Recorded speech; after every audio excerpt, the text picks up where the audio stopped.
Est-ce que tu t'es déjà demandé si tu t'habillais comme tu es, à l'intérieur de toi, comme tu te sens, ou comme on te l'a appris? C'est la question à laquelle je voudrais répondre aujourd'hui. Bienvenue sur ma chaîne, moi c'est Oriane, enchantée, très ravie de te retrouver aujourd'hui. Si tu es nouveau et que c'est la première fois que tu vois ma petite bouille sur ton écran, je t'invite à t'abonner juste ici. Merci. Depuis toujours, on associe certains vêtements à la féminité. Des jupes, des robes, des paires d'escarpins, des matières fluides.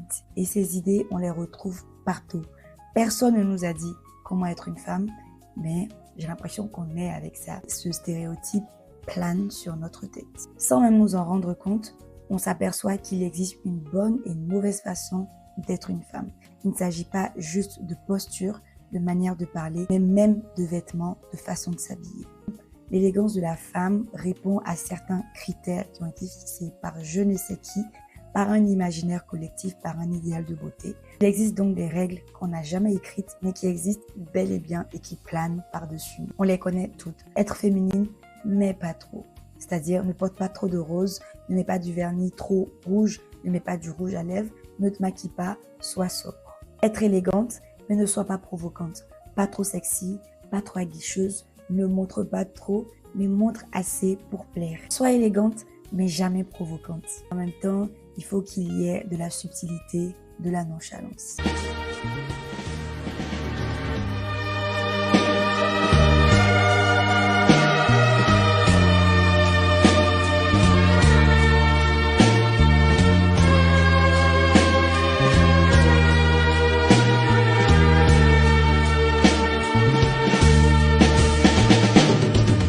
Ces règles, ce n'est pas moi qui vous les impose, elles existent bel et bien partout. Dans les remarques, dans les regards, dans les compliments, dans les critiques, au bureau, à l'école, au travail, entre amis, ces règles planent sur nous. On vit avec le poids de la féminité et donc à force de les entendre, on finit par les intégrer. Et à force de les intégrer, on finit par croire qu'elles viennent de nous, que c'est notre style, que c'est notre façon de voir le monde, que c'est notre manière d'être féminine. Parce que bien sûr, quand une norme est invisible, on ne la questionne jamais en fait. On y croit, on y adhère et on devient cette règle.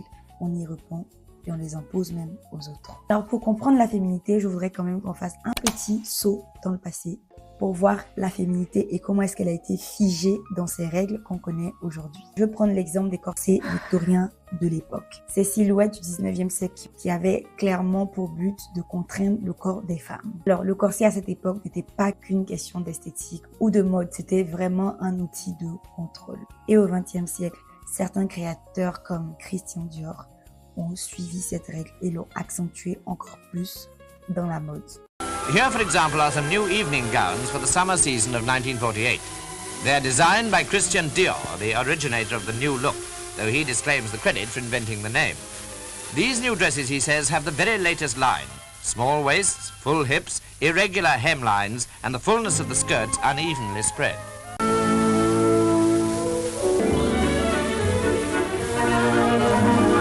Ces silhouettes que vous avez vues racontent une histoire. Celle d'une femme douce, maîtrisée, élégante, calme.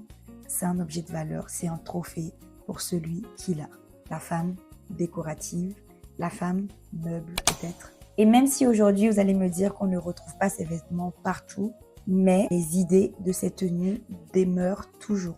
On prend l'exemple d'influenceuses qu'on connaît, Kim Kardashian avec des silhouettes sabliées qui viennent justement de l'effet de ces corsets, de ce qu'on voulait voir quand on mettait un corset sur la femme. Donc oui, nos vêtements ont bel et bien changé avec le temps, mais les symboles demeurent avec nous. Moi, je me suis posé la question, qui confectionnait les vêtements des femmes à l'époque? Il s'avère que pendant longtemps, les femmes cousaient, mais elles cousaient à la maison. Elles cousaient des objets de décoration, elles cousaient des vêtements dans des ateliers. Elles étaient employées, et par qui?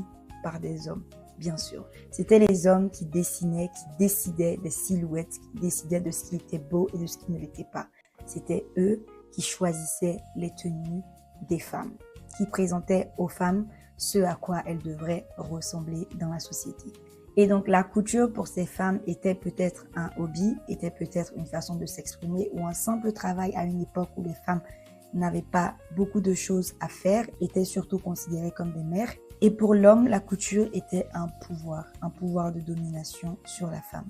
Christian Dior, Yves Saint Laurent, Jean-Paul Gaultier et j'en passe. Ce sont eux qui ont défini la féminité telle qu'on la connaît aujourd'hui. Les proportions, les silhouettes, le tour de taille idéal, les matières à utiliser, la hauteur des talons, ce sont eux qui ont choisi pour nous.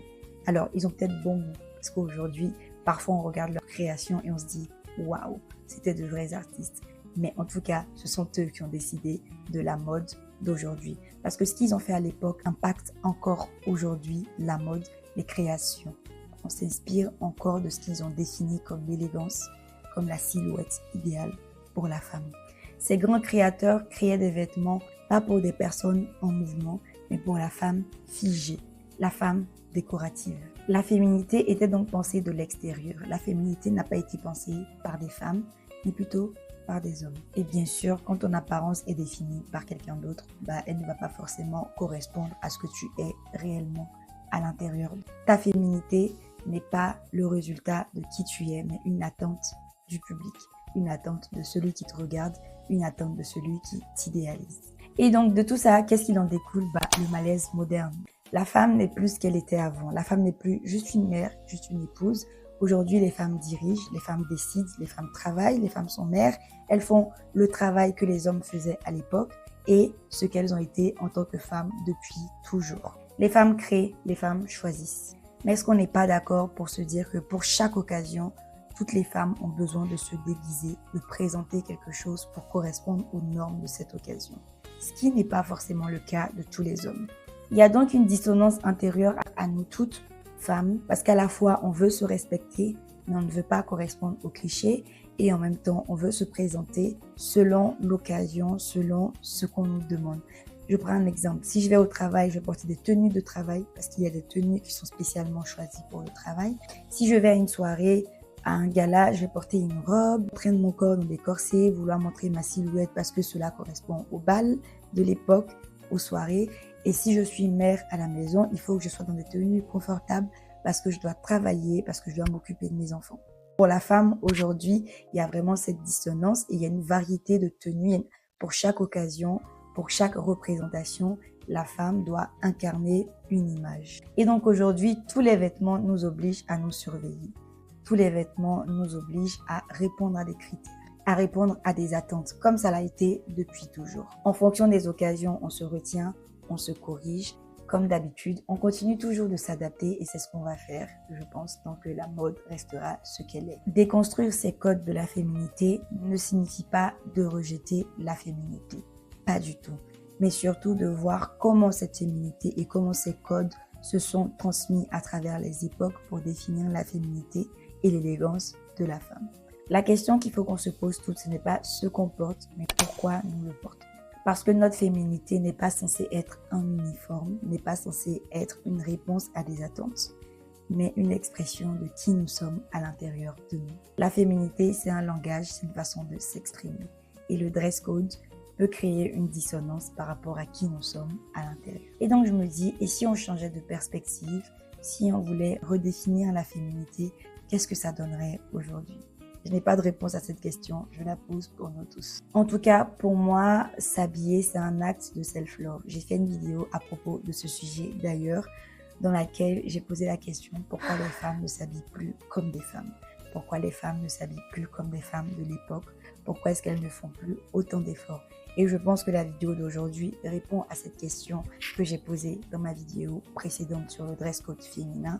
C'est justement parce que la féminité et les codes de la féminité ont été faits pour répondre à des attentes. Et donc aujourd'hui, vu que les femmes dirigent, décident, sont mères au foyer et travaillent et font plein de choses à la fois, elles n'ont plus le temps, elles sont perdues dans toute cette façon de devoir exprimer leur féminité. Il n'y a pas une féminité, il y a plusieurs rôles à la fois et à chaque fois, la femme a le devoir d'incarner ces rôles-là, même à travers ses vêtements. C'est donc pour ça qu'aujourd'hui, il est autant difficile de trouver son style, il est aussi difficile de trouver qui on est et de s'exprimer. Parce qu'à chaque fois, on a un rôle à incarner, on a une représentation à donner de qui nous sommes. Sache que ton corps mérite des vêtements qui l'écoutent et qui ressemblent à qui tu es à l'intérieur de toi.